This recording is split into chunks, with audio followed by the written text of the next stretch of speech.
Le bouddhisme humaniste, l'intention première de Bouddha, par Vénérable Maître Xing Yun.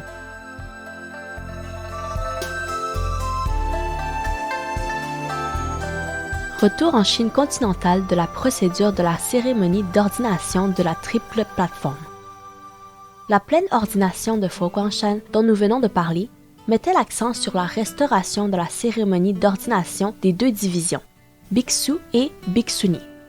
J'avais recommandé à la vénérable Tsuhui, responsable de la cérémonie, d'établir les rituels pour les deux divisions et chacune fut menée par ses acarias respectifs.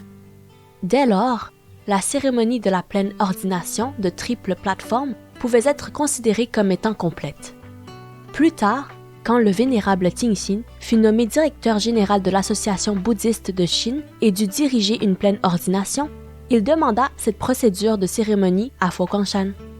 Aujourd'hui, cette procédure est aussi retransmise en Chine continentale. Dans le passé, en Chine continentale, seuls les bhikshus pouvaient assumer le rôle de vénérables guides. Les bhikshuni n'étaient que des assistantes. Mais, dans les cérémonies d'ordination de Fo-Guang-Shan, on les nomma tous vénérables guides. Car ce qui intéresse le dharma, c'est la résolution et non pas l'apparence extérieure. Homme ou femme, monastique ou laïque. C'est en réalisant l'esprit d'égalité que l'on peut se connecter avec l'esprit de Bouddha.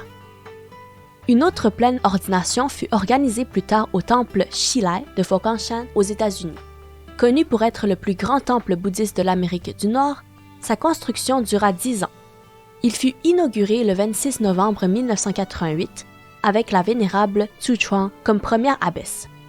En tandem, une pleine ordination de triple plateforme y fut organisée, avec la participation de 300 monastiques venus de 16 pays. En 1991, Fo-Guang-Shan organisa de nouveau une cérémonie de pleine ordination d'une durée de 3 mois, réunissant plus de 500 monastiques venus des États-Unis, de Corée, de Thaïlande, du Népal, de Malaisie, d'Indonésie, de Hong Kong, de Singapour et du Vietnam. Ainsi fut établi le record de la cérémonie d'ordination la plus longue et la plus instructive de l'histoire du bouddhisme chinois. Elle se conformait parfaitement aux normes traditionnelles, y compris la procession de quête d'aumône, et permettait de réaliser personnellement le mode de vie monastique du bouddhisme primitif, celui du temps de Bouddha. Dans le passé, les bodhisattvas préceptes n'étaient pas observés dans la tradition Theravada.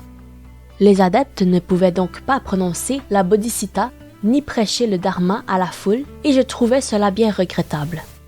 C'est pourquoi, lors du 4e séminaire international du bouddhisme organisé à Fo-Guang-Shan en 1997, les représentants monastiques et laïcs des traditions Mahayana, Hinayana et tibétaines venus du monde entier signèrent une pétition pour demander à Fo-Guang-Shan d'organiser une transmission de préceptes pour Bhikshuni en Inde, pays d'origine du bouddhisme. C'est ainsi qu'en février 1998, Fo-Guang-Shan réunit les institutions bouddhistes des 3 traditions pour parfaire ensemble cette cérémonie mondiale d'ordination, avec plus de 150 monastiques venus d'Indonésie, de Thaïlande, du Népal, d'Afrique, du Japon, de Corée, d'Europe et d'Amérique, et aussi plus de 1500 adeptes laïcs pour la prise de refuge auprès des 3 joyaux et l'acceptation des 5 préceptes.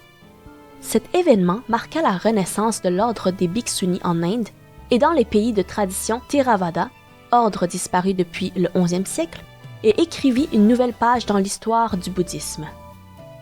Quant aux préceptes pour les laïcs, la durée de la transmission des 5 préceptes ou des bodhisattva préceptes demandait toujours 7 jours.